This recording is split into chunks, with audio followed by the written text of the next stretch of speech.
حاسس ان انت مضغوط؟ ممكن منظر الغروب يغير لك مودك كله. It's a real mood booster.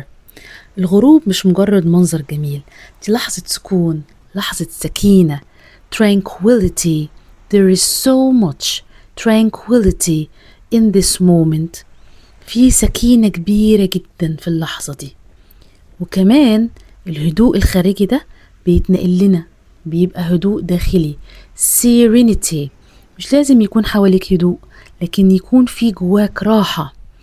watching the sunset fills me with serenity. تأمل الغروب بيملاني سكينة داخلية. الغروب بيعلمنا حاجات كتير من غير كلام. أي كلمة بقى حسيتوها أكتر وانتوا بتتفرجوا على الفيديو ده؟ serenity هدوء داخلي، ولا tranquility هدوء جاي من البيئة اللي حوالينا؟ لو عجبكم الفيديو ما تنسوش تعملوا شير ولايك وسبسكرايب عشان يوصل لكم كل جديد، ونتعلم كلمات انجليزي مع لقطات من الطبيعة ومع محتوى تاني كتير ومفاجآت تانية متنوعة.